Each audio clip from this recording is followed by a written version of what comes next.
There's something for every imagination at your local comic shop. Visit ComicShopLocator.com to find a store near you.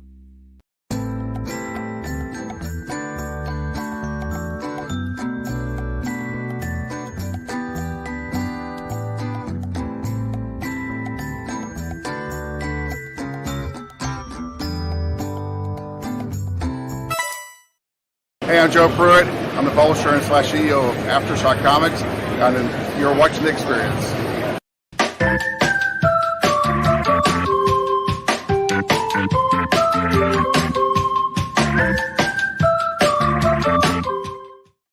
Hey, good afternoon, everybody, and welcome to the Dan Wickline Show. Today, we've got a special guest, and just to give a little setup to it, I'd say about 3-4 years ago now, maybe. I'm horrible with dates. I was at the Stan Lee Kamikaze Comic-Con, and my friend Adam had a movie he was showing there. He had written and directed, he and his wife, Deborah Sullivan, and a group of actors that I knew quite a few of, but it was a horror movie called Secret Santa. And he was showing it at the convention, and he was like, yeah, you're going to come see the show, right? And I don't know if Adam ever realized that I'm not actually a horror guy. I don't tend to see a lot of horror movies. But I went, support my friend. And I have to admit that I sat in this little theater for the next 90 minutes, roughly. I'm not sure exactly how long the movie is. But my jaw was either on the floor or I was laughing my ass off. This was one of the most unique and fun theatrical experiences I ever had. This movie is just a joy. I reviewed it for Bleeding Cool at the time, and the best phrase I could use for it is it was effing brilliant, and I didn't edit myself. And he ended up using that on the cover of the DVD. So we are going to talk about Secret Santa and some of his other work. But let's bring in the amazing Adam Marcus. Hey, brother.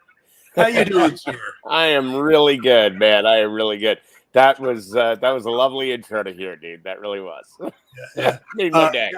Yeah, both Ashley and I, who was with me at the show, you were like so enthused and excited about the project, and neither one of us are horror people. So we're like, well, but we both went because You're kind of infectious that way. You get people excited, and we both loved the movie. It was just so good. Thank you, bro.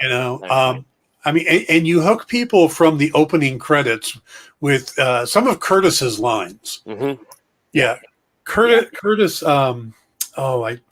what's Curtis's last name? Fortier. Curtis Fortier. Curtis Fortier, who is also just he's a great actor, but he plays the uncle, the somewhat racist uncle, and his dialogue. This is such a unique. How would you describe the movie? It's a Christmas haramedy. And honestly, the way I always tell people about it, because here's the thing, for me, I'm not interested in an audience that's just horror folk. Okay. That's too easy an audience. And quite frankly, a lot of times they are too hard on new ideas, on new things in horror. So a lot of times I kind of shy away from that audience and go, guys, look, when I'm just gonna do a slice and dice, when just slashing teenagers and at Camp Crystal Lake, you're the people I'm coming to. Got it. But for most of the films that I make, including the slasher movies I've been involved with, I do try to bring in an audience that isn't horror and blood soaked, that wants something where they can go. Like for me, you and Ashley, I made that a mission over that weekend because it was the last day of the con. And I made it a mission to get you guys to come because Ashley had warned me, Dan does not like horror movies. I'm like, okay, but I'm telling you, this is the horror movie for people who hate horror movies. Because the comedy, which, by the way, look, the greatest masters in our genre usually find a way to bring a sense of humor into their movies. I mean, there's a reason Freddy Krueger is funny. And that's Wes Craven's genius. Look, the Scream movies are all really comic. So, Alfred Hitchcock, while a thriller director, he's still horror adjacent. Mhm. He always had a healthy sense of humor in everything he did. So I personally, like, a day without laughter to me is a day not lived. So it has to have a sense of humor to draw you in, to draw you closer. The other thing about Secret Santa in particular, and I'm doing sort of a couple of other films. I guess it'll be a trilogy of sorts, but a couple of other films about familial interactions and about the toxicity of family. Because I'm one of those people that, and full well because you're a member of Skeleton Crew through our readings at Development Hell. But that crew is a family, and it's the family I chose, not the family I was born into. And there are wonderful people in my family that I adore, that are blood relatives. And then there's people that if I wasn't their relative, I would never spend any time with them because they're assholes. Yeah. So the movie is about what happens when you get dealt a really bad hand. And I think most people would say there's at least half the people in their family they would prefer never to talk to again. Well, this movie is about what if nobody in your family you ever wanted to deal with. And you get stuck at a holiday celebration with them where everybody's supposed to be not just on their best behavior, but so loving and joyful and tis the season and all that nonsense. And really, you just spend the whole time, usually, with your significant other, complaining about when the hell do I get out of here? How quickly can we go? And what if, for some reason, you got to say everything you actually wanted to say to them? Yeah, that's the brilliance right there. You have dysfunctional family, secluded location, and weapons grade truth serum. Yeah. And just the hilarity and gore exists. And I think that's the other part that really worked for me, is that you went so over the top on the violence and gore that you become desensitized to it. So you just go from shocked to laughing to shocked to laughing, back and forth. And everybody in the cast it's obvious they totally embraced what you were doing, because they all turned it up to 11. I mean, just down the line, from the oversexed stepbrother, his girlfriend, Drew was amazing. Just down the line. The other thing is, the way we made that movie, and one of the things that's on the Blu-ray and the DVD of the movie that you can't stream, you can only get that way, is I cut a feature-length documentary about the making of the movie. And it's funny because it's sort of this yin-yang sort of collection, because the movie is this sort of anti-family film, right? This is the bad family. The documentary is the exact opposite, because it's, again, about the family you choose, and it's sort of my loving tribute to that idea of family, that your friends are your family, the people you bring closest to you. And look, by the way, I have an incredible relationship with my younger brother, Kip, who I've made many, many things with. We made movies together. We've worked in the theater for forever together. He is my brother in every sense of the word. Here's the thing. I am blessed that I have an outreach of brothers and sisters out there that I have met along my journey through my life. By the way, some people that I met when I was 8 years old, all the way up to people that I've only known a few years. But that collective, what was so awesome about the making of Secret Santa is we had to live. There were 3 houses, the house we shot in and a house on either side. That's it. That was where we lived for the entirety of the shoot. And we got snowed in. So the day we arrived, everybody was about 6 hours late. Not myself, but most of my cast was 6 hours late because we couldn't get up the mountain. The snow tires and everything else, you could not get up the mountain because 6 feet of snow dumped on us. So my cast could not leave their houses. We could only be with each other while we shot that movie, which was incredible. Incredible. Like, all we did was shoot and then eat and then sleep, you know? And some people would sit in the hot tub and get drunk after a day's work. But you were shooting, you know, from 5 in the afternoon till 6 in the morning every night. Then going to sleep and, you know, rinse and repeat. But there was something about that communal experience. It was interesting. One of the reasons I did it, when they did August Osage County, which Meryl Streep was famously the lead of, she said she would not do the movie unless the entire cast lived together in that house for 2 weeks before they shot. And the likes of Julia Roberts were like, if Meryl Streep wants it, we're doing it. But it makes a huge difference. You become this team, all with a common purpose. And look, I have incredible actors. Like by the way, all the actors that I work with in that movie in particular, every single one of them are my students, are people that I've worked with for either, you know, some up to 2 decades that I've worked with. And these are people that I trust with my life and trust with my art and trust with my words.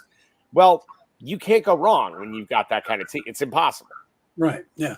The movie Knives Out recently had a similar situation, and you can see that in the movie, how well everybody was connected. Talk a little bit about the patriarch of the film, and sadly the recently passed John Gilbert. Yeah. He might seem familiar to a lot of people because he's done a lot of television, ton of work, and stuff like that. But tell us a little bit about John and working with him. Johnny G, that's what we call him, John Gilbert, Johnny G. Johnny G was with Skeleton Crew for well over a decade. He had been my student for that long. I adored the man so tremendously. And what's remarkable, and I speak about this only because he was okay with talking about it. He ended up having Alzheimer's.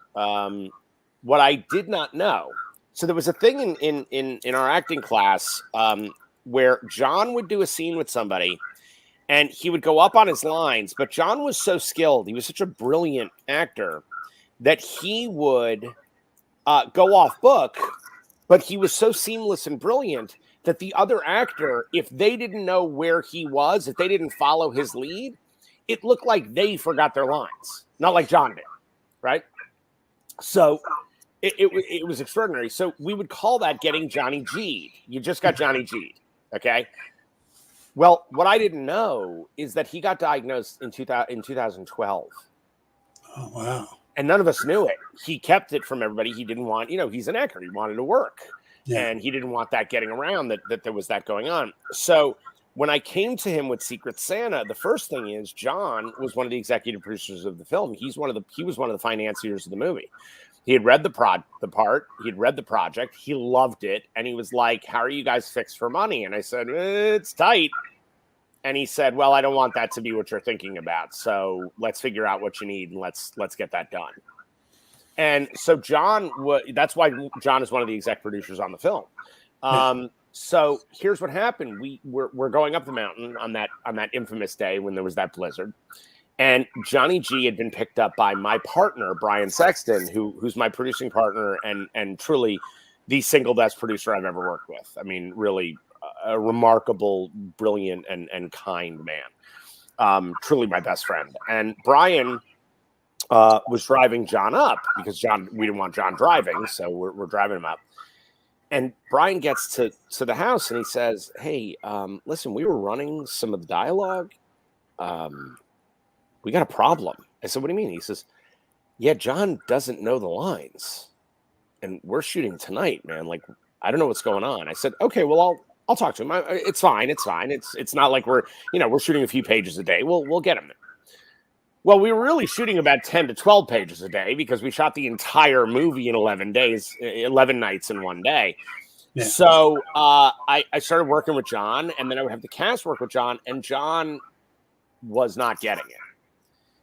And I was having to shoot John's scenes 2 and 3 times. And again, when you're shooting that many pages a day, you can't do that. You can't keep doing that. We finally started getting some cue cards. We started doing other things. And then I was like, look, we'll do one line at a time. I'll feed you the line, you go. Like, let's just do that. And he's such a brilliant actor. But he finally kind of came clean with me about there was a real issue. There was a real problem. This was while we were shooting. Yeah. Here's what's incredible. Every member of that cast, when they would wake up in the morning, I would come out of my bedroom and see a different person. Drew, Eddie, Michelle, Deborah, a different person each day would be sitting with John at the Christmas table, running his lines with him. And again, I got to tell you, man, that's the difference. For me, that's the difference between the kind of movie making I love doing and studio filmmaking. That doesn't happen in studio filmmaking. Okay. Right. They would have replaced John. That would have been the end of the story. At one point, John said to me, he said, look, man, he said, can you kill my character off early in the movie? And I was like, no. Are you kidding? I can't rewrite the entire movie on the fly. We got 10 days to shoot. What are you, crazy? I said, I will get you through this. I promise you, I will get you through this. And what's incredible, you would have no idea that John had a problem. You would have no idea watching the movie. It's just not there at all. Yeah, his performance is seamless. It's amazing. Yeah, it's amazing. So look, we lost John earlier this year, just a few months ago. He was in class up until he went. And he worked with an earpiece. We had Deborah would feed him lines off stage. So he never stopped working. And I got to tell you, he's got 2 more movies coming out that he was leads in that are coming out now posthumously that he had done just months before he died. Oh, wow. So, yeah, he was sort of the patriarch of our clan. And I miss him every day. He's an amazing, beautiful man.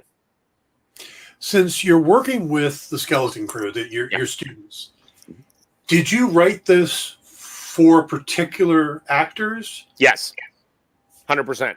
What happened? The way this worked. So Brian, my partner that I spoke of earlier, Brian had come to me. This was October. This was actually on Halloween of 2015. Came to me and said. He had just come from AFM. He was just dealing with AFM, with people from AFM. And he said, everybody is out of horror movies. Like, everybody needs horror movies. I was like, okay. He said, do we have anything we could shoot for nothing? Like, right now, just go shoot something. And I was like, I will look, but nothing that comes to mind is that cheap. Mm-hmm. So I went and looked at our backlog, and Deborah and I have written about 80 films together. And I said, yeah, there's nothing that's a nothing budget. I said, but give me a minute and let me think and let me figure something out. So I immediately I had an idea for something that I could pull off. I went to this woman, Pat Destro, who plays the evil aunt of the movie.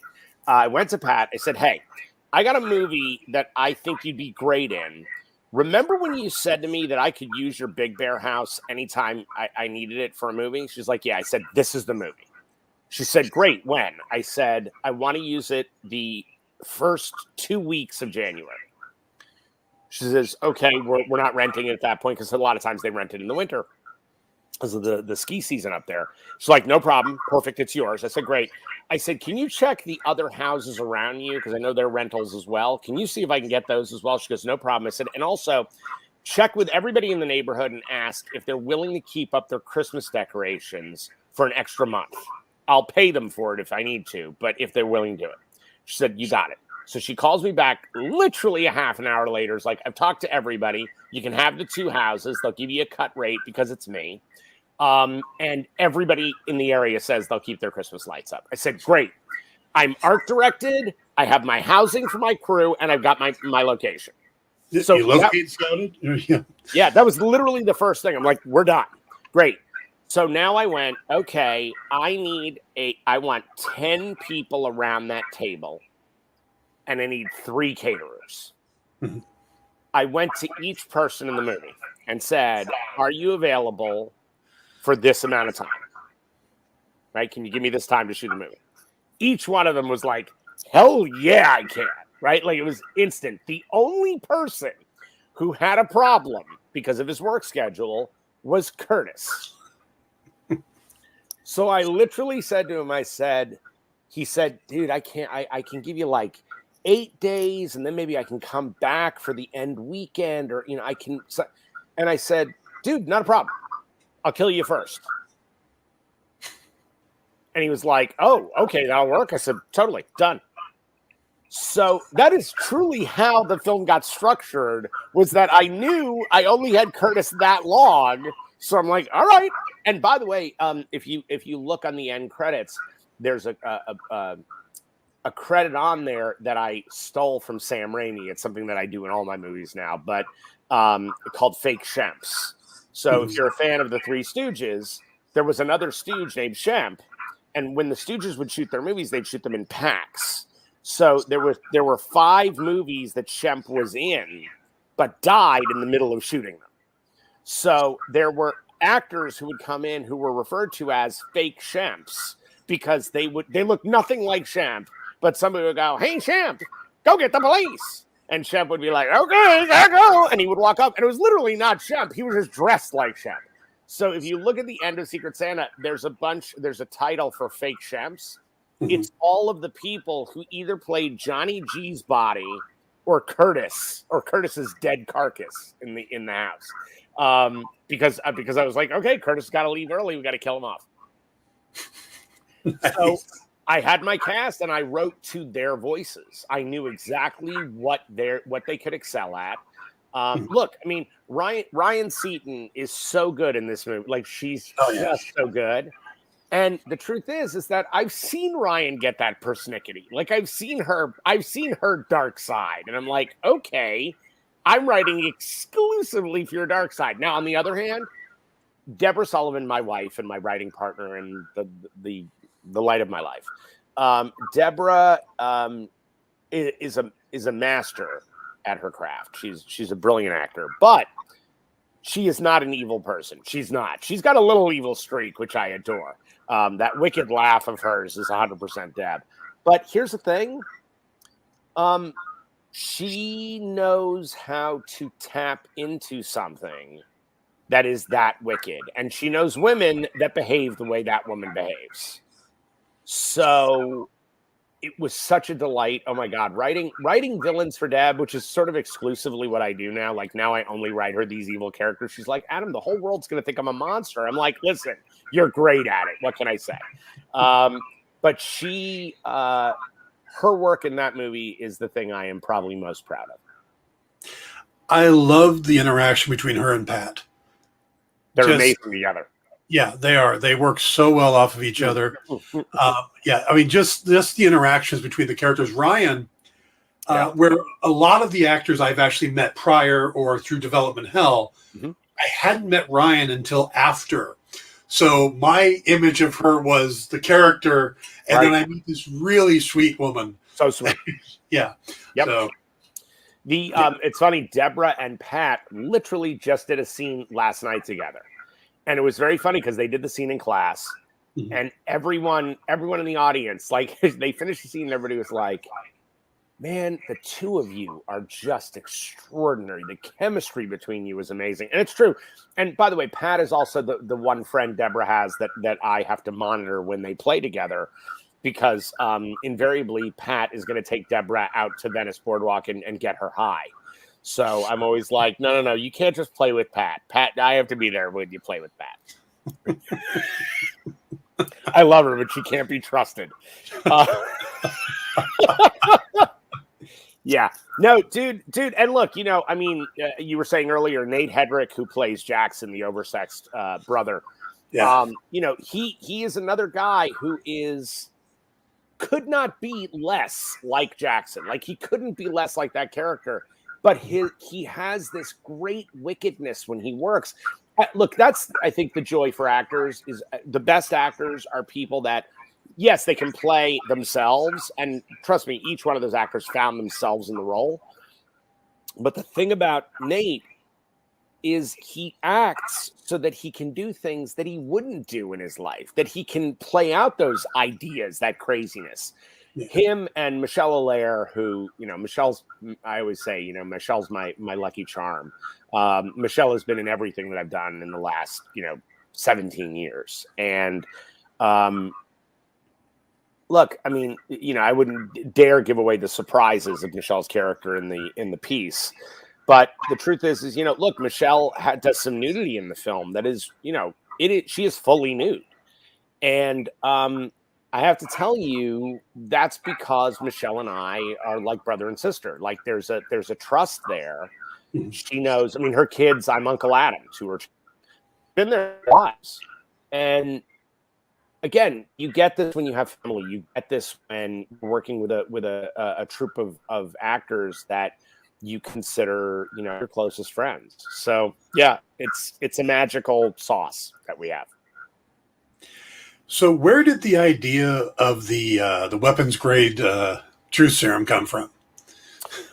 I've always had, look, here's the thing. I have a complicated relationship with Christmas to begin with. Mm-hmm. My parents, who are both Jewish, were married on Christmas Eve.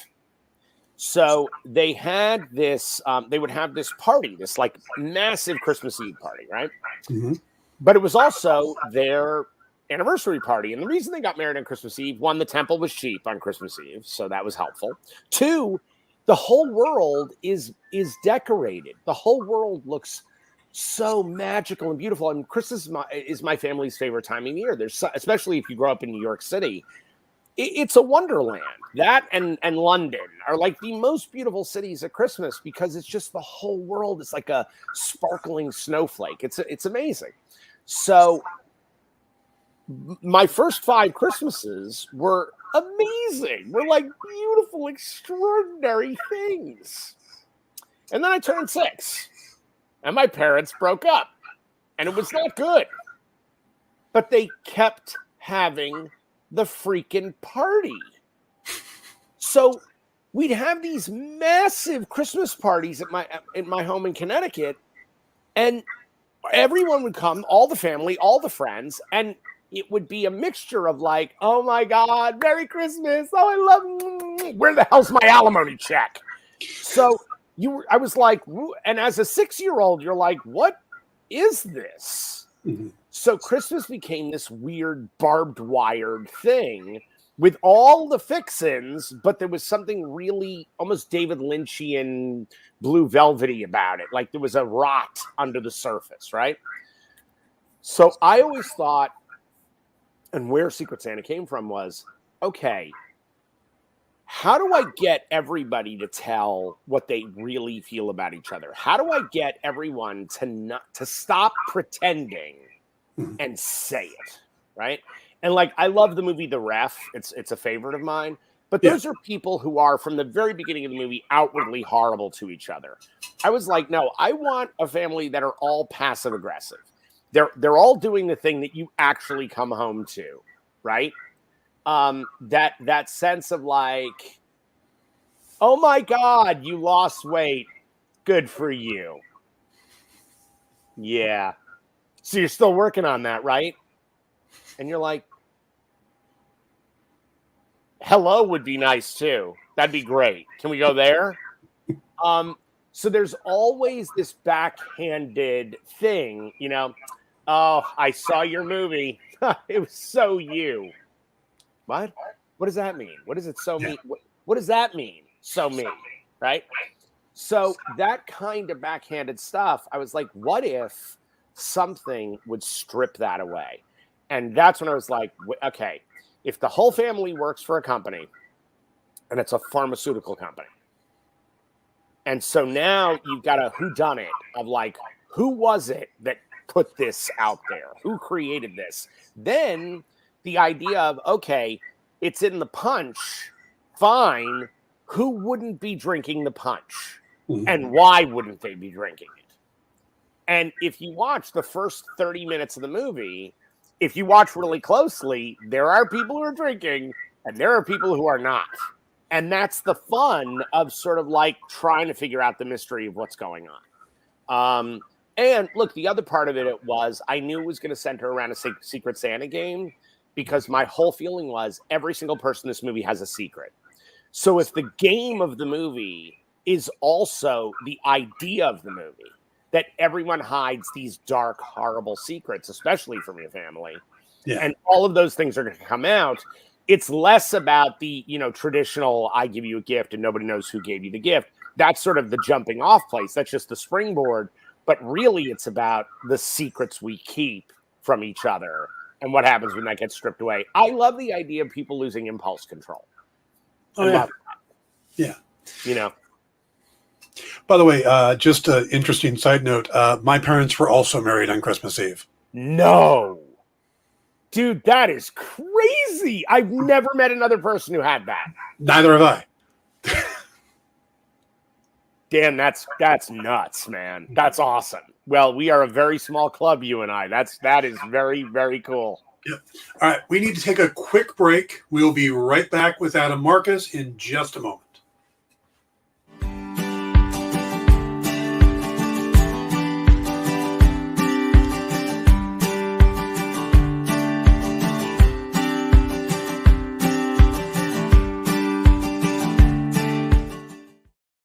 They say it, and it's true, that everything is getting faster.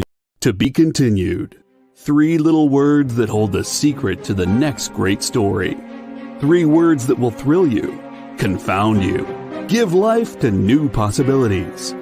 Every variation of To Be Continued is a promise of adventure, a promise of excitement, a promise of unseen wonders and unexplored worlds.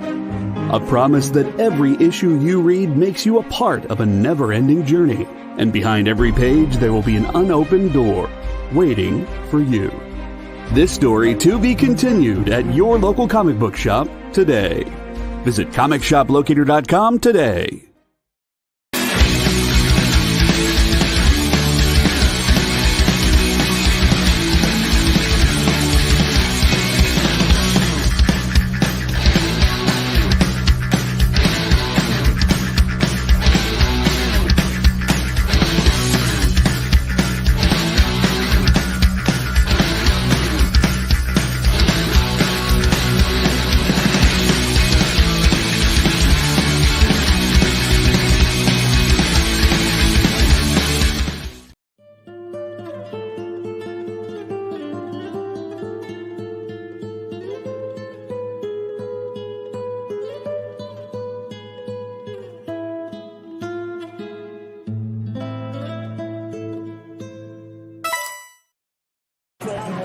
Alright.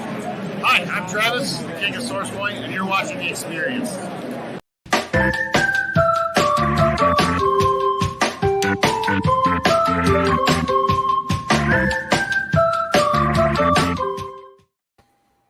Hey, everybody, welcome back to the Dan Wickline Show. We are talking to writer-director Adam Marcus, and we're talking about his film, Secret Santa.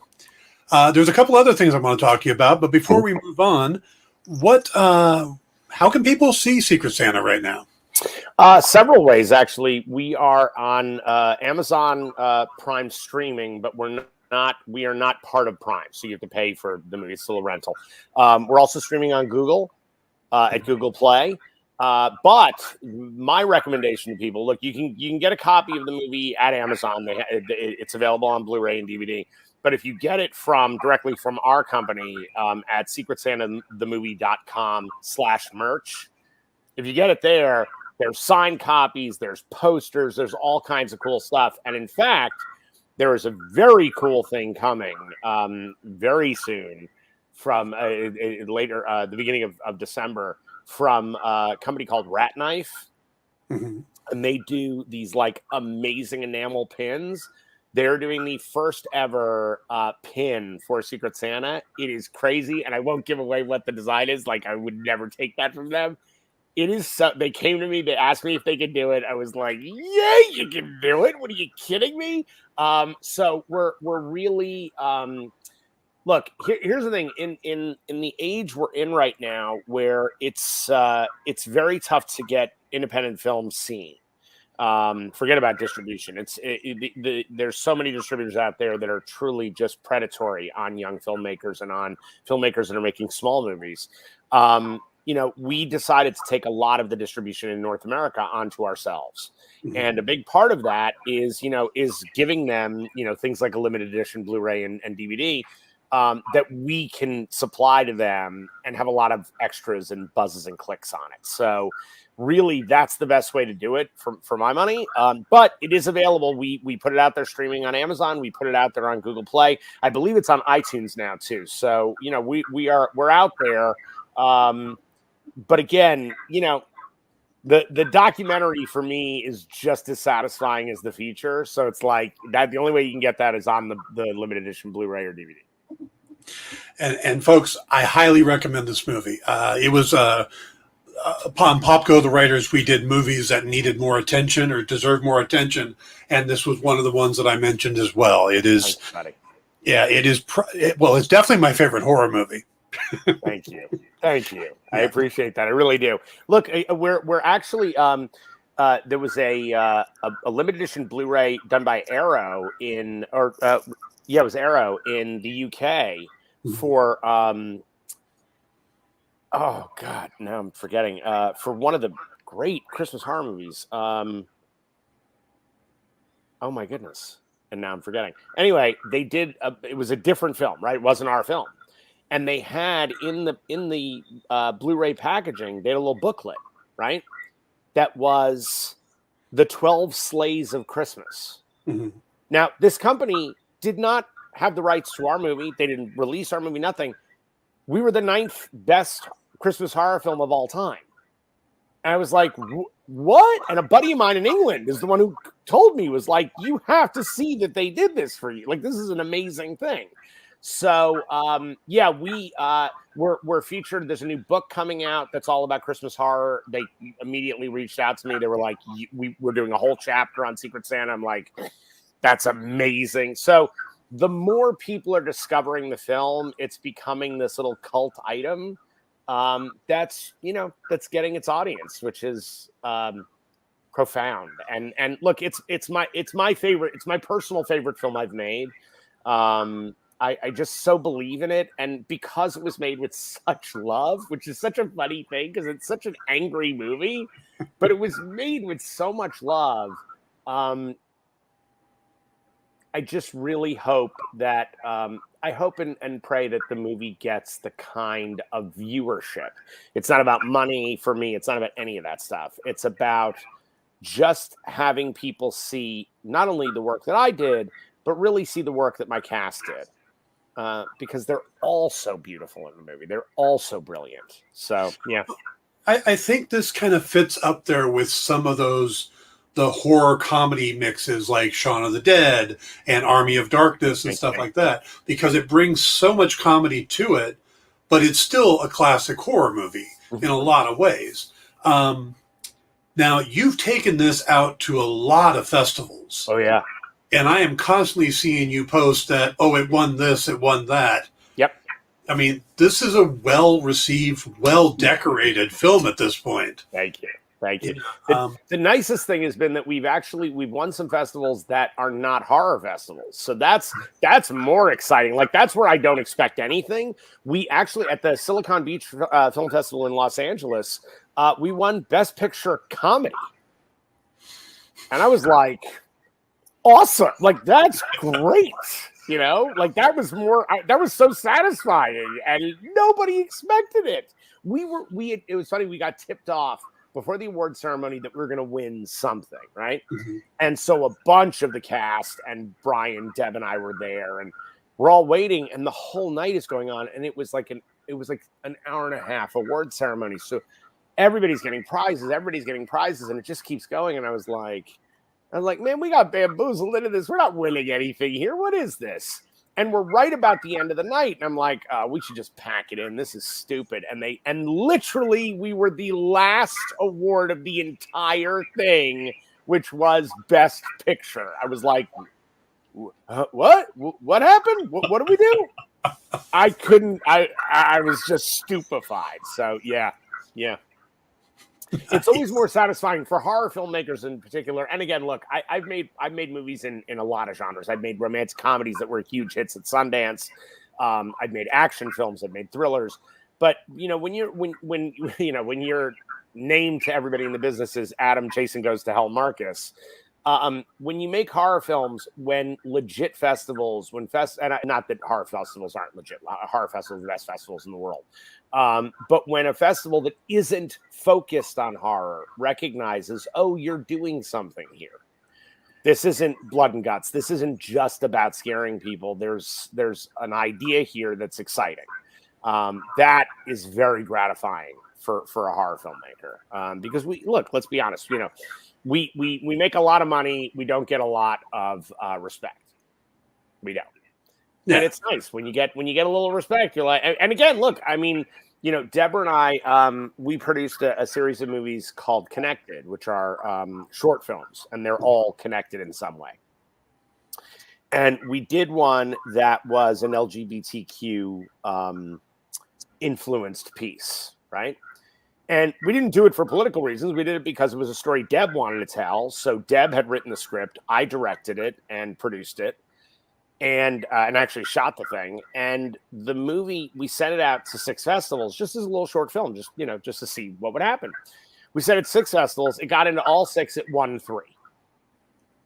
Nice. And so, when you get those moments of validation, you go, okay, like I'm actually good at this job. That's awesome. Like, at least you go like, okay, somebody's appreciating what I'm doing. And it also reminds you that you can do other things, that it doesn't all have to be pigeonholed into one area. And again, look, you know quite well from Secret Santa, the movie is as much comedy as it is horror. Mm-hmm. It's equal parts. So, yeah. And you said this is going to be a trilogy? It won't be sequels per se. It's movies about family, movies about the interactions we have with each other, and the toxicity. And also, out of the 3 of them, 2, Secret Santa is very dark. There's another one that I'm doing that's very, very dark, even darker than Secret Santa. And then there's one in the middle that you think is dark, but has hope. And that one in particular, which I'm really excited about, we're going to be shooting that very soon, actually. And we're doing it Skeleton Crew style. It's going to be done Secret Santa style. That one is that one's about the last 2 years and what it's done to people. And I don't just mean politically. That's too easy. There is something about this pandemic that's really, I have never had a time in my life when I've talked to more people who are just simply sad. Just sad. It's like a mass depression. And by the way, I'm not making a movie about depression because that would bore the hell out of people. I'm making a movie about the actual illness that is and what that does to people and the choices people make because they are searching for something to fill this feeling of emptiness. I've always been, look, I pride myself on the fact that, and again, it's a blessing. It's a chemical blessing. I am kind of a naturally enthusiastic, happy guy. I just kind of am. And look, trust me, I've taken my hits in my life. I'm in the film business, for God's sakes. But I have to say, like, I always try to find kind of the positive spin on even the negative things that happen in your life. Usually, like, if I have a project fall apart, and everybody in the business knows what I'm talking about because it happens to all of us. You have a project fall apart. There's a lot of people who go into a depression for 3 months over that, and they should. Like, that's a valid reason to be really sad for a while. With me, I get a little pissed first, and then I take that energy and I go, I'm going to go write something. And I usually do my best work from that springboard, from that idea of like, I got knocked down. I will not let it knock me out. And I'm going to go. I'm going to keep going. So I'm that guy. Here's the thing. In these last 2 years, man, there are afternoons when I just turn to Deb and I go, yeah, I'm going to go take a nap. I've never napped in my life. And suddenly it's 2 PM and I'm asleep till 5. What is that? And I started to kind of think about, okay, what is it that I'm feeling? What is it that where's my expectations of my world, of my life, of my career, of all these things that I care about? And I started to explore, like, where is the breakdown? What is it that's happening? And how are we all trying to solve it? And especially when it comes to our relationships with our significant others, because that's who we get trapped with. You know, I am lucky in that I adore my wife. Mm-hmm. So being trapped with her is sort of that's what I do every day. So I'm like, okay, cool. I mean, I found the pandemic incredibly fruitful time work-wise. I wrote an entire season of television in the first 6 months of the pandemic. I sat down and wrote an entire 700 pages of a television series, which is going very well, by the way. And I can't talk about what's happening, but it's going really well. But here's the thing. While that was happening, I know a lot of people who were struggling to even get up out of bed in the morning. Yeah.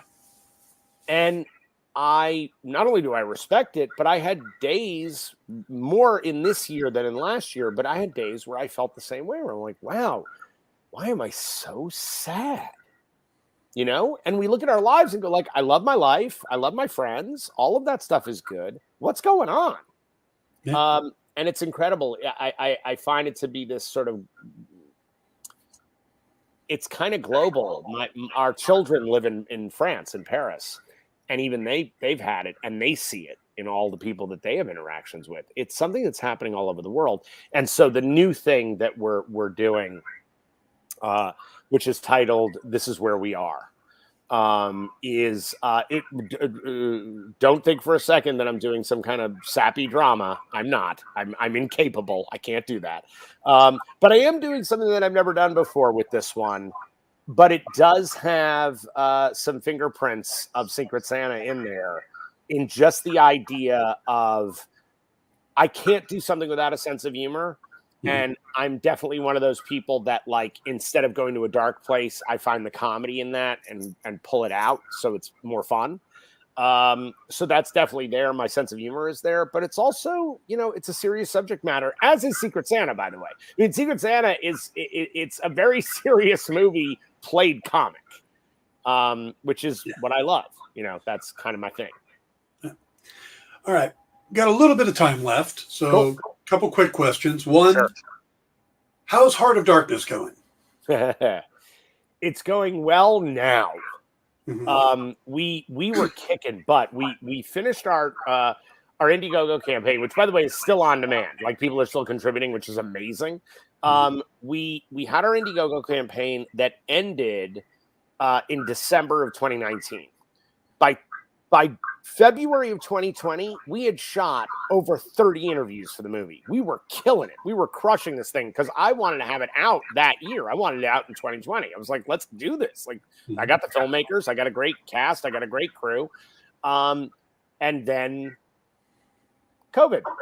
Yeah. And for a year and a half, nothing. Could not do anything. And as we started to come back to life, the American Cinematheque reached out to me because they wanted to do an anniversary screening of Jason Goes to Hell in LA and do this sort of tribute screening for Friday Night Frights. And it was going to be the first one back since the pandemic had happened. And I was like, wow, there's something poetic about this idea of these bookends. Like, I was shooting that documentary right up to there, and now this happens. From the moment that happened, things opened up in such a beautiful way. We got a bunch more people that came in to do interviews. We are about to do Michelle Clooney's interview in a couple of weeks, which I'm so excited about because she's amazing. Allison Smith just joined the cast, which is incredible because I adore her. Yeah, dude, look, the pandemic was a blessing and a curse, as in all things, quite frankly. And I think that we found all the blessings to outweigh the curse. So the documentary is going great. I've got, look, Peter Bracke is the historian on the film. And if you ever read Crystal Lake Memories, which is the encyclopedia of, I always joke with Peter that, he's the Library of Alexandria of the Friday 13th franchise. If he burns to the ground, we will lose all knowledge of that franchise. So he's my historian. Edwin Samuelson, who's a fantastic documentarian, is the director on the movie.